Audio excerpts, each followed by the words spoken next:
the quantum healing class. So welcome to the quantum healing class. It's really a pleasure for me to start this class, this seminar, as I called it, seminar, quantum body seminar.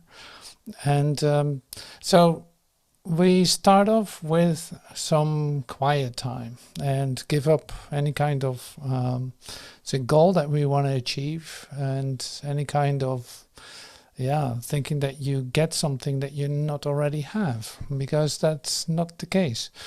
And so all ideas can just be released, so to speak, can be gone. You don't need them. And so we help you help yourself to come to a quiet place inside yourself.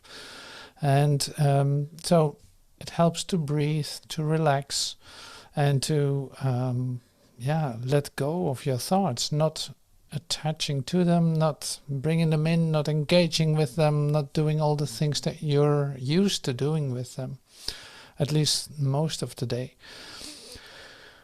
But here, no, we go into the training of letting go, of not making any of this real for a moment, to have a different experience of yourself. And what is that? Where is that? And so slowly but certainly we sink into that just by relaxing. So I want to invite you to breathe in through your nose, maybe close your eyes. So we call this a little meditation.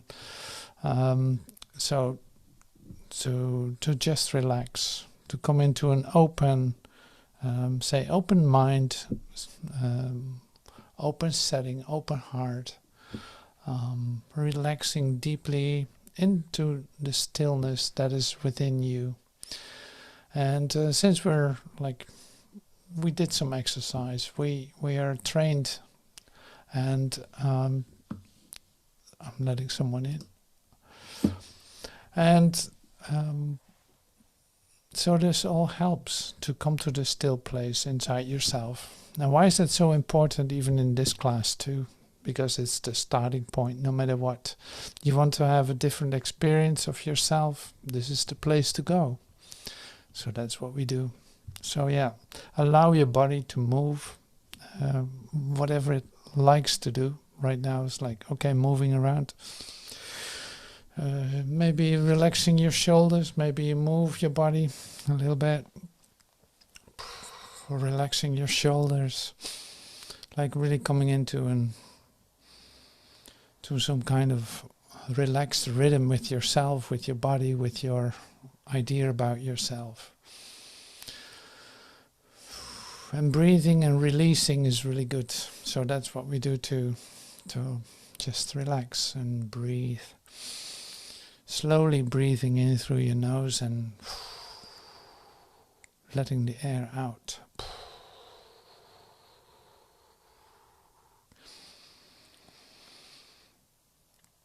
And when you breathe in pretty deeply, so that you can let it all go within too, because it's not just breathing that we do. I will not say too much about it. It will come, but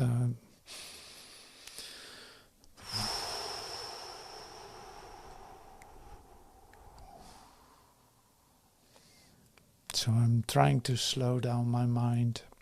I'm trying to slow down my breathing and getting everything out of the way that seems to be a little bit in the way, or a distraction, or a focus. Now sink just inside yourself.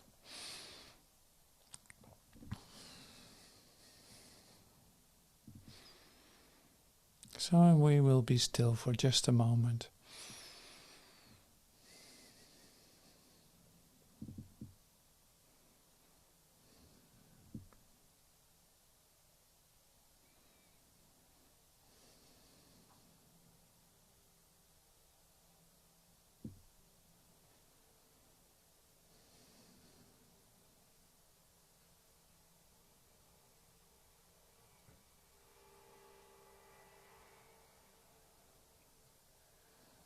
So can you feel your mind relaxing and expanding?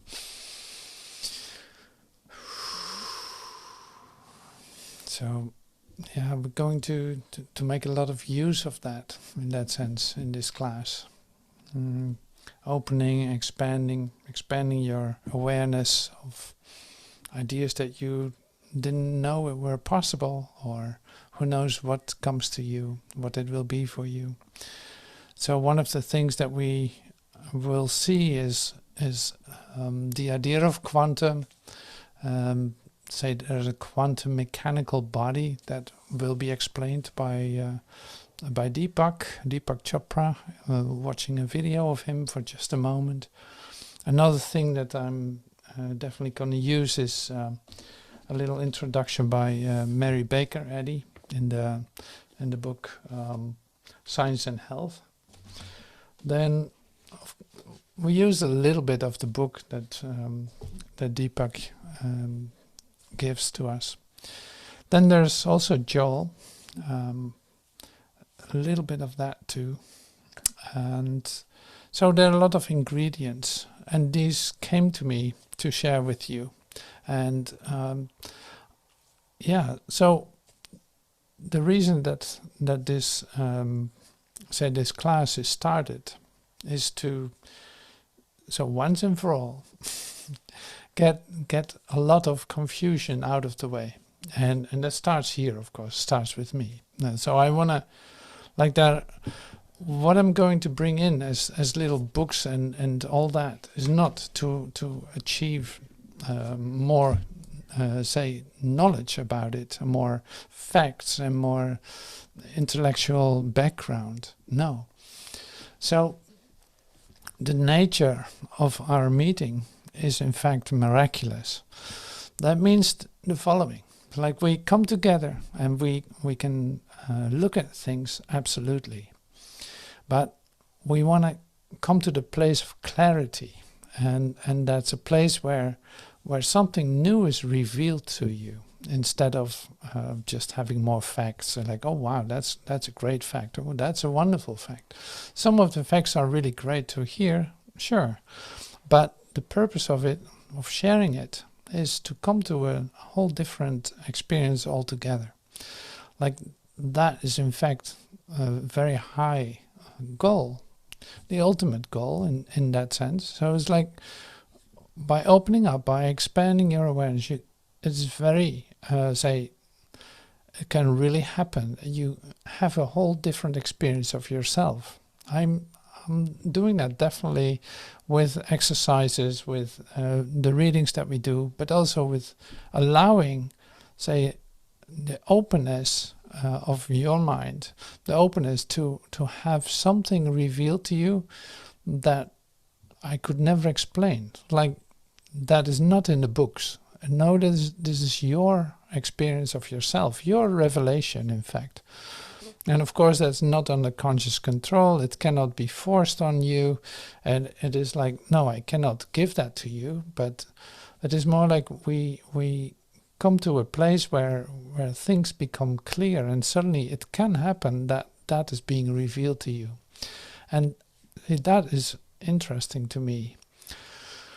So there are a lot of, in fact, there are exercises that we can do, or little, almost like guided meditations that we can do to come to a different experience of yourself. And those can be very helpful. Just maybe for start, just to realize how you are thinking right now and what effect that has for you. So today I sent out the article, Seeing What You Believe. See, and then you see, like, even the title you have to read really well. Seeing What You Believe. So the thought comes first and then you see it. That's the basic idea behind it. And I don't know if you read it, but it's a great article for the, turnaround of the way that you are thinking and the way that you are, relating to this world. to me that's totally amazing. Like, oh yeah, that opens up, you know, that opens something up, and everything becomes a lot more adventurous and miraculous than it was a moment ago. So this is what I'm interested in and what I love to share with you. So we're going to do this. So one of the examples, for instance, in the article was with what was just said before the meeting too, is like with a snail. A snail has a whole different kind of perception. So it is a very slow perception. That means that when you would walk by and drop a penny, he would not see you. He would just see a penny drop right in front, out of nowhere, in front of his face. You know, he would just see that. At least that's what they researched. That's what they discovered. So that is a different thing. So if you would pick up the snail and run away with it and suddenly put it somewhere else, it would think that it teleported. Now you say, like, well, how do they know, and where's that good for? So what does that say about me? Well, see, another thing in the article was this, and I love this idea. Like, you think that you can see and hear, and that you literally see light and images, and actually your physical system is not able to do that. There's no light in the visual cortex, as they say. Like, there's no part in your brain, in your say nerve system, where there's any light. It's just dark. It's oatmeal kind of oatmeal sugar, oatmeal kind of substance. It is glucose and protein and water.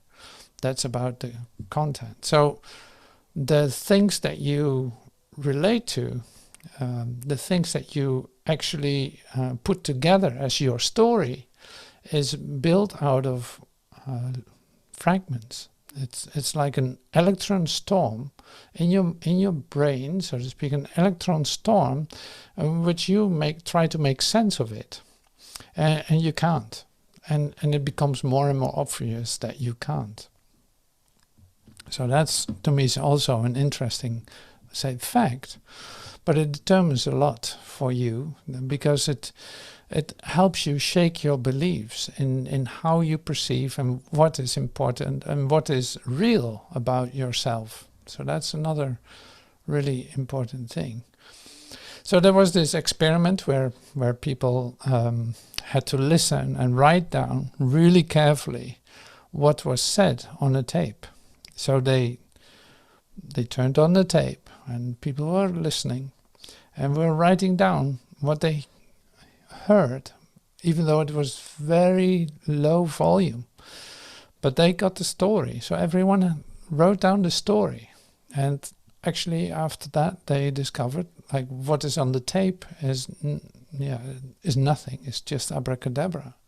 There's no spoken word on it. It's just something that you relate to in terms of you make a story out of it. Well, this is what you do with your brain. You put bits together and you know everything about a person. Like, if you see me, you already know a lot about me by just looking at me. See, these are little, so-called little things, but you work with it the whole time. You put everything together, say, taken out of parts of what you see. Like I said, you know something about me. When you look at me, you know this. And so you have an idea about everything by your perception. Well, that doesn't say anything about the beingness of the person, or who he actually is, or you might be completely wrong. And so it is more like you cannot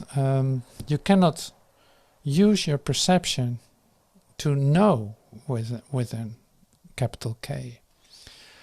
It tells you nothing about the essence of it.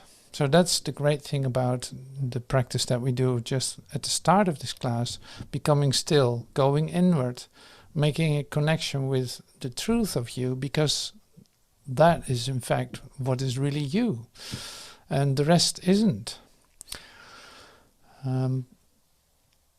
So yeah, that's another part of this. So we have ideas about time and space, of course. You might think that you live in a timeline, and that the past has an impact on how you experience yourself now. Or you might even think that you have a certain age, and that there's a future tomorrow. And see, all these things we got used to, but it doesn't say anything about what is really occurring. So now this has led to so many things, to a whole world full of adaptations and interventions and discoveries in how to deal with this impossible situation. So there's tons of solutions. There's lots of institutes, and we go to the moon, and we go to the stars, and we go to everywhere. But at the same time, we forget one thing.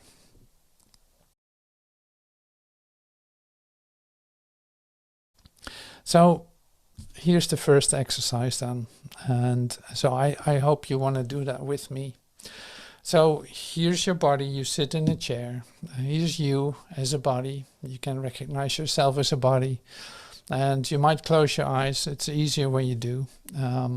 So you feel that you're sitting on a chair or laying on the bed or whatever you're doing, sitting in a car or who knows what. And you think that you're this. But when you close your eyes, you already start to have a difficulty in actually knowing where you are. You cannot really locate yourself. And so one of the other things that is occurring is that at this point, in this one body that you appear to inhabit, there also appear to be like 4 billion cells or something, or even more, maybe 1,000 times more, I don't know. But they are all beautifully in communication with one another, work really well together. But that is not the only thing.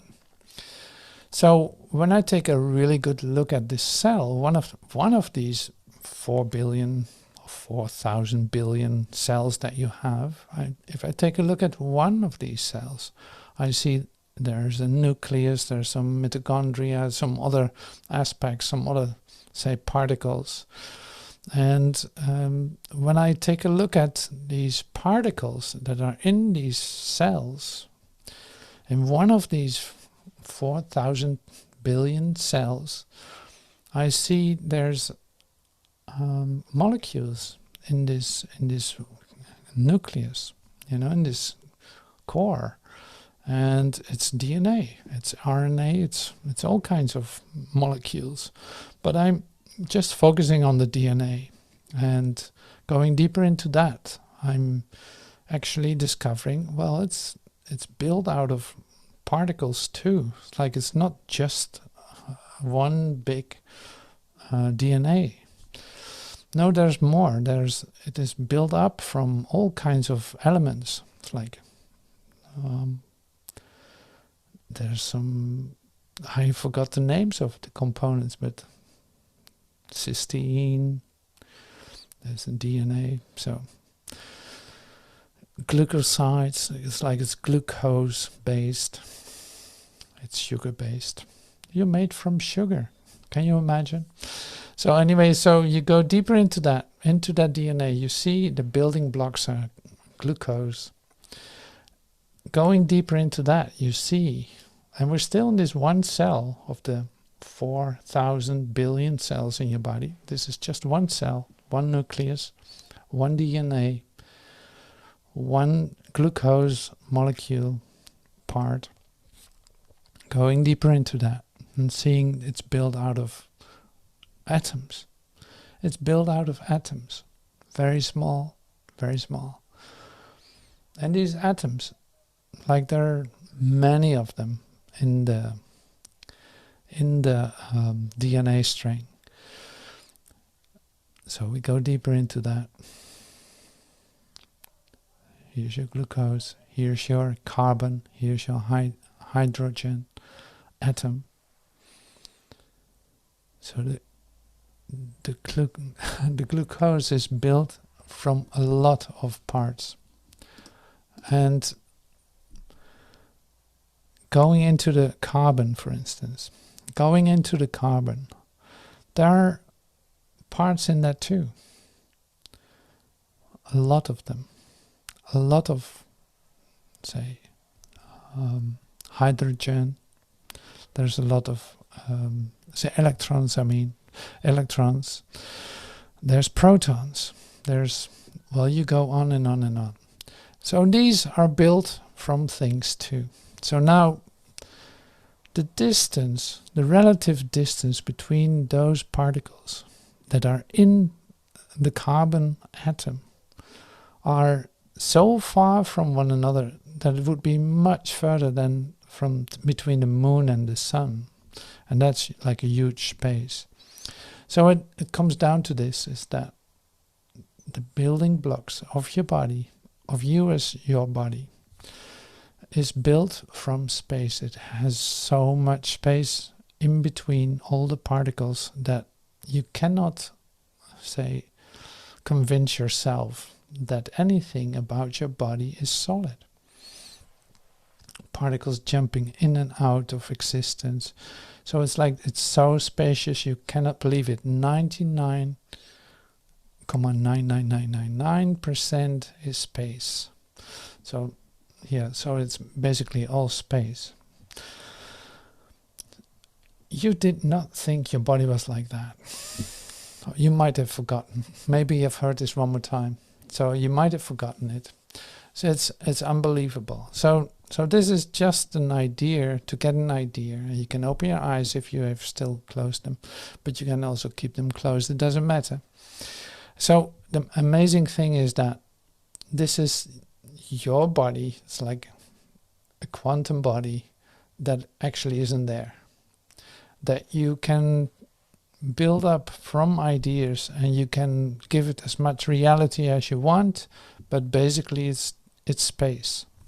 So that means that changes in it, or allowing, say, the universe to rearrange your atomic structure, it is doing that continuously. It's like there's a whole communication continuously between atoms, particles, and you can call this the quantum field.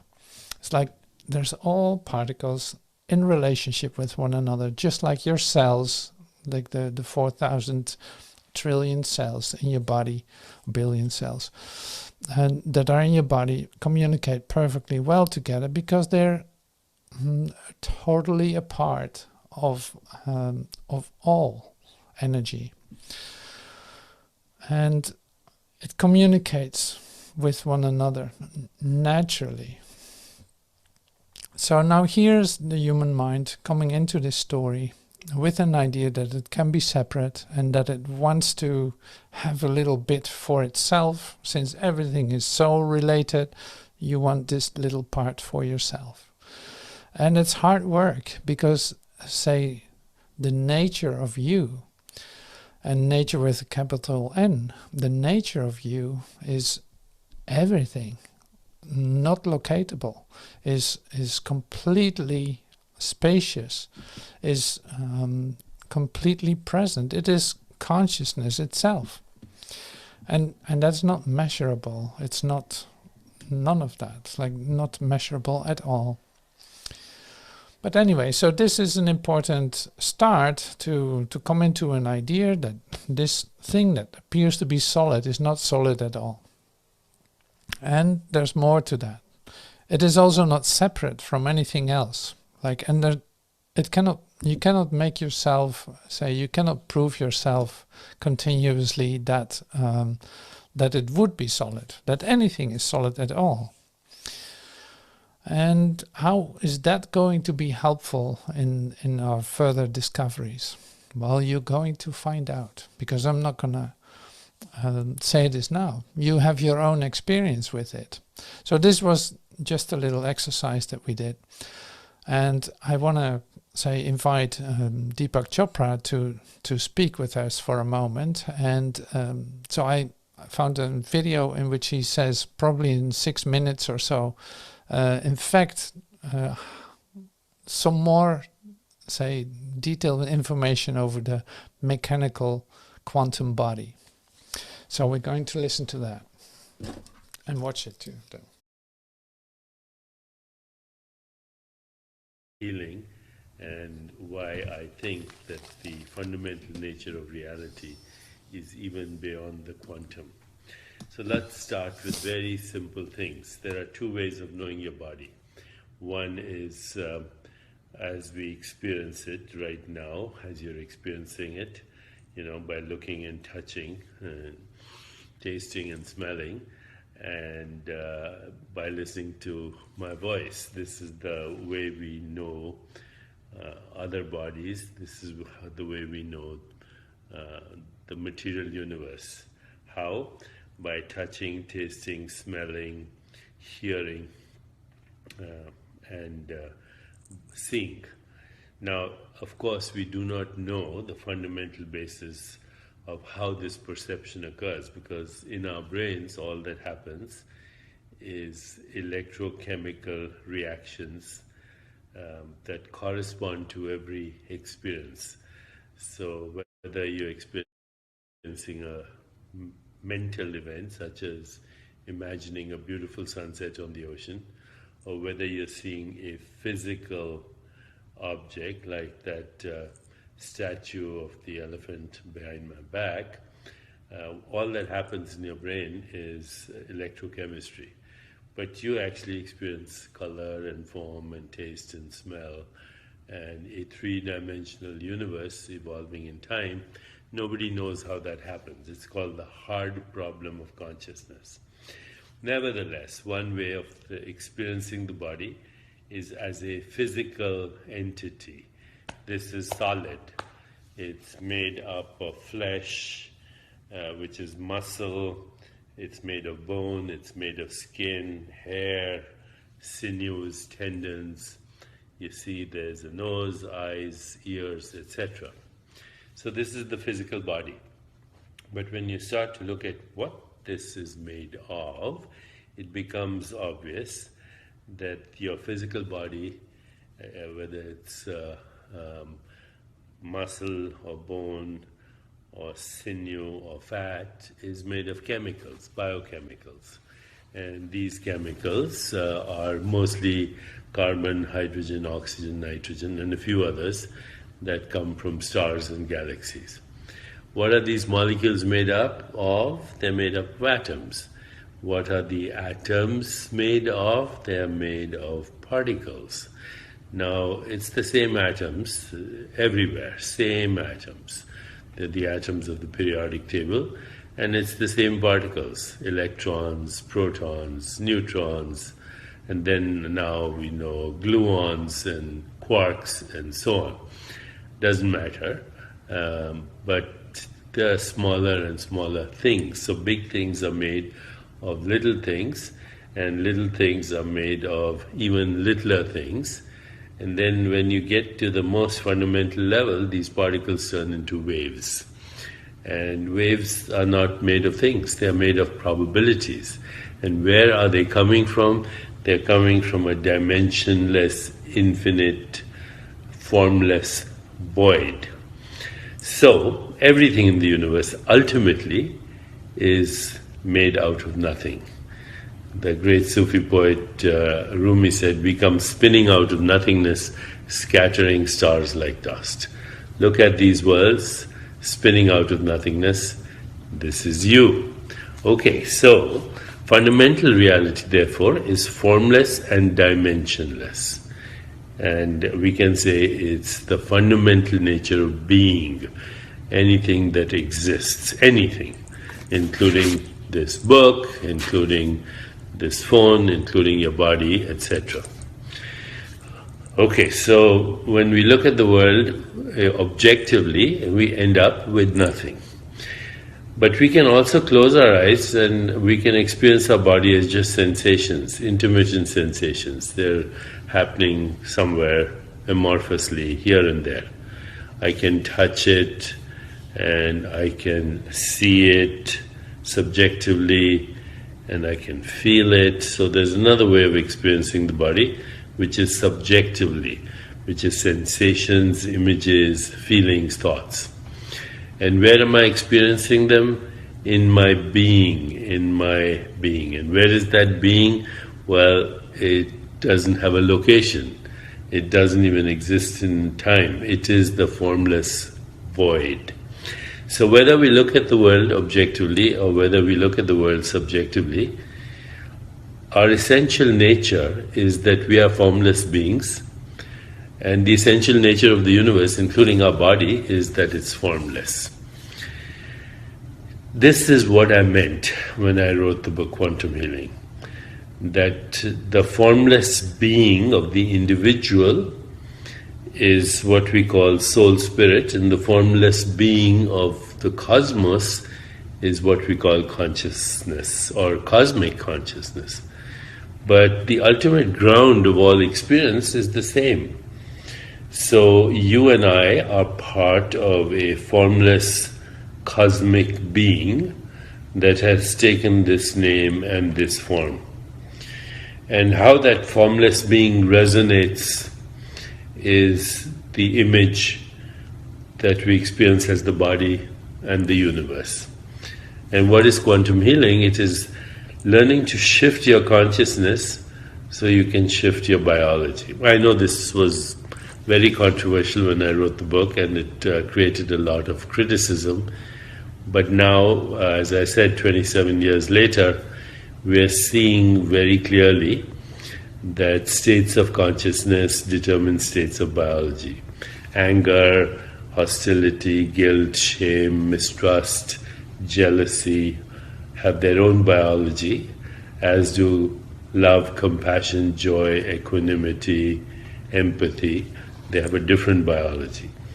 But what I mean by quantum healing is even beyond that. When we go beyond all these states of consciousness and we end up with pure consciousness, well, that's the field of infinite possibilities, infinite creativity, infinite correlation. That's the field that's imbued with intention, and we ground ourselves in that being. All happens spontaneously. There's no resistance, there's no anticipation. In every moment there is spontaneous creativity, spontaneous intelligence flowing out through body, mind and universe. And in that moment you are supported by infinite energy, infinite power, infinite creativity, and you're actually one with cosmic being. The word healing comes from the word whole. So all healing is the return of the memory of wholeness. And what is that wholeness? It's the cosmic consciousness of which the whole universe is a manifestation, including our own subtle body, which is our mind, intellect and ego, and our own physical body, which is the body of energy, information and matter. This is a very brief summary, but as I said, I've had to revise this book because there's a lot of... So I wanted to share something with you, and this is coming from Science and Health from Mary Baker. And this is bringing this back to the essence of what we're sharing, in fact, and which is, how are you going to receive all this? How do you know, how does this idea about yourself change? Like, it doesn't change by just having different thoughts about it. So there's something fundamental possible, and it's a natural thing that happens. And so this came to me to share. And I started, so this is the chapter, Science, Theology and Medicine. And God is spirit. Therefore, the language of spirit must be and is spiritual. Christian science attach no physical nature and significance to the supreme being, or his manifestation. Mortals alone do this. God's essential language is spoken of in the last chapter of Mark's Gospel as the new tongue, the spiritual meaning of which is attained through signs following signs following. Ear has not heard, nor has lip spoken. The pure language of spirit, our Master taught spirituality by similitudes, by parables. As a divine student, he unfolded God to man, illustrating and demonstrating life and truth in himself, and by his power over the sick and sinning. Human theories are inadequate to interpret the divine principle involved in the miracles wrought by Jesus, and especially in his mighty crowning, unparalleled and triumphant exit from the flesh. Evidence drawn from the 5 physical senses relates solely to human reason, and because of opacity to the true light, human reason dimly reflects and feebly transmits Jesus' works and words. So we use the essence. Truth is a revelation. Truth is a revelation. So I love to use this because it's like, that was what I was referring to in the beginning. It's like it's going to be given you in a way that has nothing to do with your reasoning. So if we open ourselves up for a whole different way of receiving the information or receiving the knowledge, and then that has a possibility of happening. And if you stick with the facts, so to speak, I can read you 1,000 books and it will not do anything. So if this can help you to say come closer to the place where you actually start to receive this completely and have this be revealed to you, you know that there is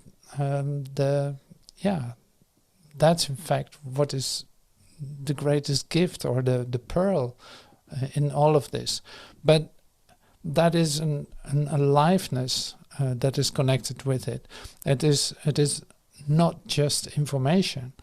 No, it is you become the principle itself. And that would be the revelation. It's like you become the principle yourself, and you cannot do that. You cannot do that. No, it's going to be revealed to you. And revelation is then coming into the direct experience of that. And you see, words don't cover that. That's why that is limited. But if we use, say, our time together to say expand our minds to as much as we can to receive this, in fact, then it can be given. So that's really exciting and beautiful, and it's a great opportunity to have something totally different come to you. And not only come to you, you recognize it as yourself. So all these things that we read are, say, pointing in that direction. That's why it comes to me. That's why I share it with you. It's not about having some like smarty pants quantum articles or something, and saying no. This is like, it's like we're going to stir up a meal, and that's going to be eaten, and that is going to do something. Like, it's not a magical meal, but It's more like the openness to revelation that is being offered by activating your miracle mind and allowing infinite possibilities to be. So that is one part. Then I have another visitor, except for Deepak and Mary Baker. I've also, and it will come back to, it's Mind of the Cells. That is put together by Sat Prem, but it's about, say, what the Mother Aurobindo shared with us. And this is pretty amazing too. So I just do a little of this, just because it's amazing what she writes down. Like when is this book put together? Let me see. Well, it's quite some time ago. I really don't know when. Maybe I find it, maybe not. Anyway, so here we go. In Mind of the Cells, there is too an obscure mind of the body, of the very cells, molecules, corpuscles. Haeckel, the German materialist, spoke somewhere of the will in the atom. And recent science, by Heisenberg, dealing with the incalculable individual variation in the activity of the electrons, comes near to perceiving that this is not a figure, but the shadow thrown by a secret reality. This body-mind is a very tangible truth, owing to its obscurity and mechanical clinging to past movements, and facile oblivion and rejection of the new. We find in it one of the chief obstacles to permeation by the supermind force and the transformation of the functioning of the body. On the other hand, once effectively converted, it will be one of the most precious instruments for the stabilization of the supramental light and force in material nature. So last couple of sentences. On the other hand, once effectively converted, it will be one of the most precious instruments for the stabilization of the supramental light and force in material nature. So this is another, say, not just a book. It's like we invite the Mother in a couple of times during our quantum body seminar, and that's the same with the books of Deepak and Deepak Chopra. And Mary Baker might come too. And so all this, like I said, will help us to come to a new, not an understanding, because that is not enough. It's like that's not going to do it. So this is bring us closer to the idea of a revelation of that, like having new discoveries, at least let's call it that, like having new discoveries coming to us by openness and by receiving that. Well, I emphasize that now enough, I know that. Oh yeah, here it is. This is from Joel in another tape that we will use, and which is like about this body. Truth is within ourselves. According to Browning, we must open out a way for the imprisoned splendor to escape. The truth is infinite. Well, then ourselves must be infinite. Now, can you imagine infinite beings sitting around trying to demonstrate supply, health, companionship, and home when self is the source of all this? So the secret of life then is right identification. Are you life, or are you an effect of life? Are you the little orange on the tree, Or are you the life force that produces oranges on your tree? That right identification changes your life the very minute that you begin to embody it. The moment you begin to accept, I am life eternal, I don't have to go out and get knowledge in a book. That won't make me life eternal. I don't have to go to man whose breath is in his nostrils to learn something that will give me more life, youth, or vitality. No, if I must go, I must go only for one purpose, and that is to learn that I already am that which I am seeking. That which I am seeking, I am. All that God is, I am. Because I and the Father are one.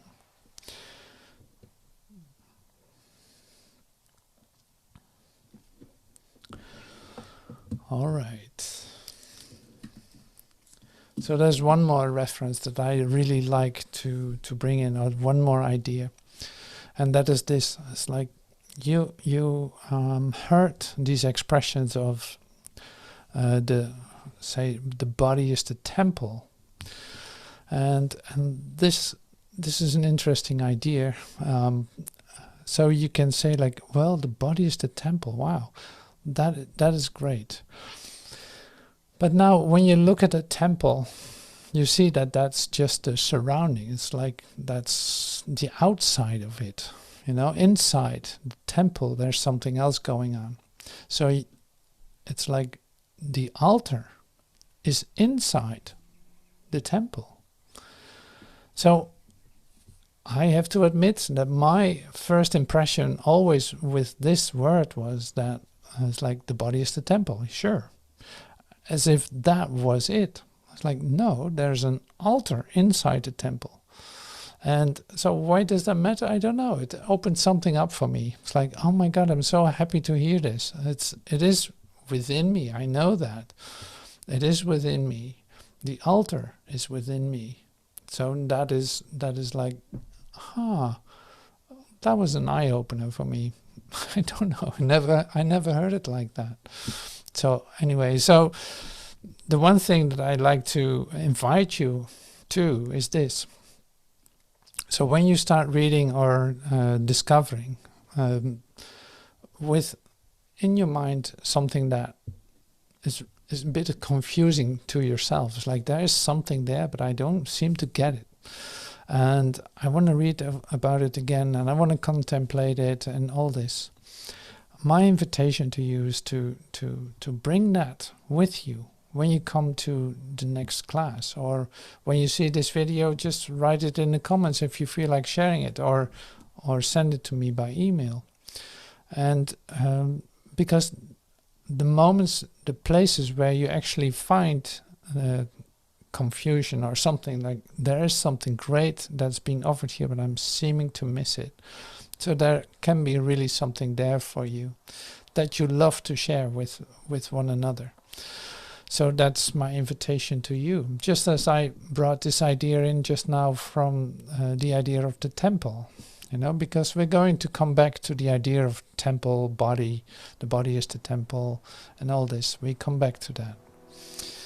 So thank you for your attention, and thank you for being here and being part of this, adventure, discovery, if you want.